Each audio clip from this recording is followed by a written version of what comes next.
I had pain in the low back every day for an entire year, and here's what I did to fix it. Number one, first things you have to work on and be very conscious of is consistent movement. You don't want to just not move or lay around for too much. You have to find movements that will be beneficial and positive for you. So every morning when I would wake up, there would be intense pain in the low back. Bending forward, I had a very difficult time doing anything of like getting dressed, getting ready in the morning. But for me, at least I knew that there were movements and activities that as the day went on, it improved.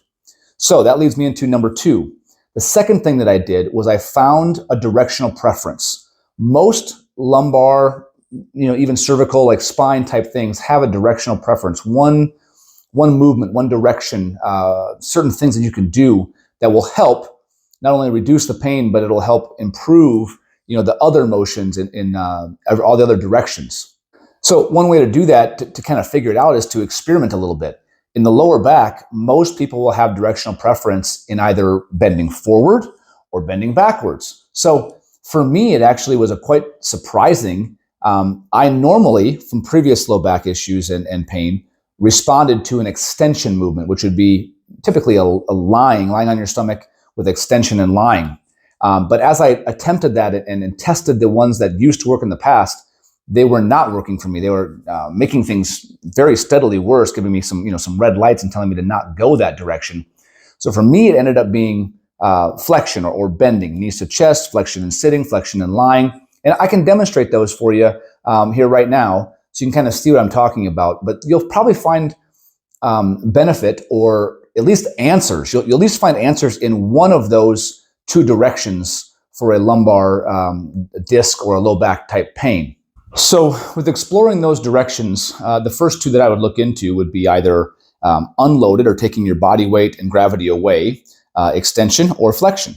In the past, it used to work very well for me to go face down, take the hips in, keep them in neutral and very relaxed, and then just slowly press up into chest and shoulders up, hips, stomach, glutes, everything else relax, and just repeatedly work into extension. Because before, it would bother me to sit, to bend, to do all those things that involved like flexing of the spine were not helpful, and this direction was very helpful. So now, initially, the reason I thought to try that was, it was very painful and very stiff and stuck bending forward in the morning. So that's why I normally would think, okay, let's go the other direction. But as I tested it, it did not produce the results I was looking for. So I then went to the other direction, which would be flexion and lying. So now I tried to actually flex the lower back with bringing knees to chest and really flexing, and not just like kind of stretching a little bit. I mean, like you got to flex it up enough to where your butt and hips come up off the table or the floor.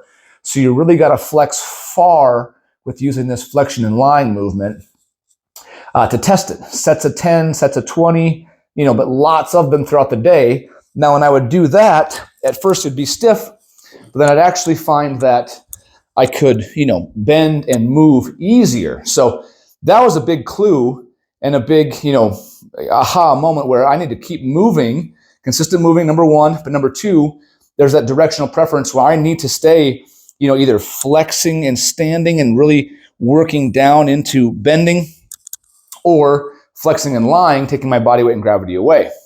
Okay, so the third thing, once we had that, at least I had a plan kind of set up. It took me, weeks to months to try to kind of figure out what positions and movements and direction that were helpful. And just taking a little backstory to that one, it started after, a longer session of running. So I ran a 10K, so a little over 6 miles, and then ran another race like a couple days later, a 5K.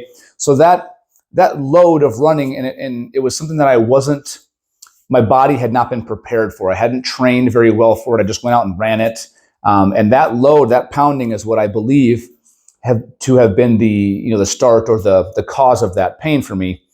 So a lot of pain up in the hips and then across the lower back. So no radicular symptoms, meaning it wasn't a pain of like your classic sciatica, like down the leg type pain. It was just truly mechanical low back pain.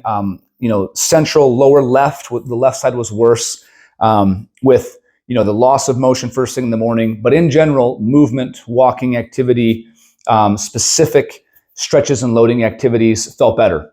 Now, early on, too much loading and too much activity would worsen things again. So that brings me to number 3, which is progressive loading. You can't just jump right into it and expect things to, adapt to those loads right away after I've not been able to do it for weeks and months.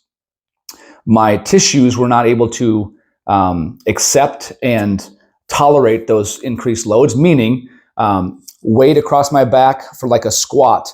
When I have my back in that nice, like locked in curve, that hurt. So I couldn't do back squats very well. Deadlifts, could not do those very well. And then again, the longer runs, if I would jog on the treadmill or do longer runs, that would hurt hurt it again.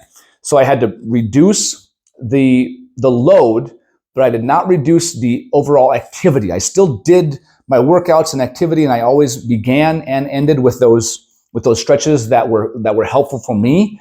It may not be the direction for you. You may have to, experiment or, let me know, and we can hop on a call and we can figure that out, what your direction is. But I'd stay consistent with so consistent movement was number 1, 2 was the direction, and then we worked into 3, progressive loading. So as I figured those other 2 things out, then I was able to adapt things. So instead of, barbell back squats, I would use dumbbells to the side or kettlebells with a goblet squat.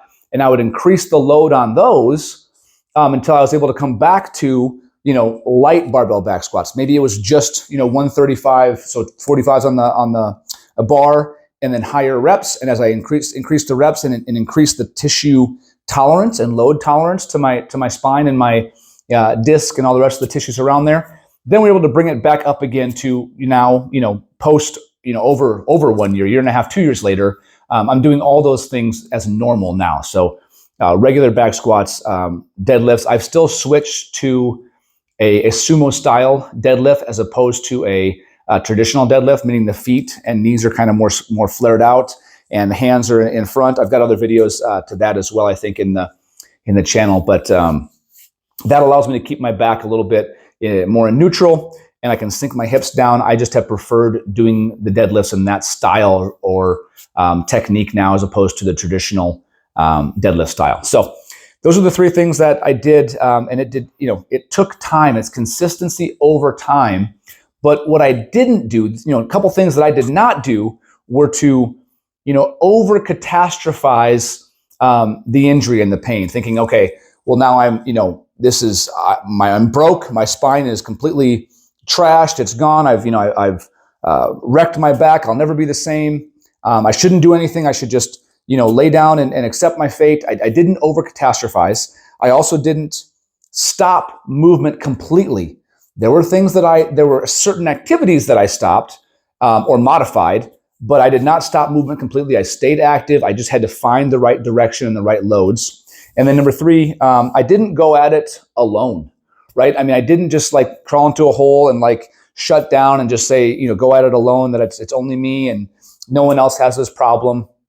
I mean, I relied on the people that I work with, colleagues, my knowledge from obviously the way that I'm trained, and this is what I help people with all the time. So I had others to talk with and bounce ideas off of, and try certain things and get treatment. I mean, frankly, I would have the employees that I have and colleagues that we have, help me during treatment. So those are the 3 things that I didn't do, along with the 3 things that I did do to help solve that problem. And now, like I said, year plus, 2 years later, absolutely no pain, feeling great, and helping people with the same issues or slightly different, back, neck, leg, arm, that kind of stuff, resolve those safely, and then also correctly and safely return to strength training and fitness training. I hope that was helpful. Let me know if you have any questions. Drop a comment in there. Please, like, subscribe. I appreciate all of you following and listening, and hopefully gaining knowledge on the subject and improving, your life and spine health as we go through this journey together.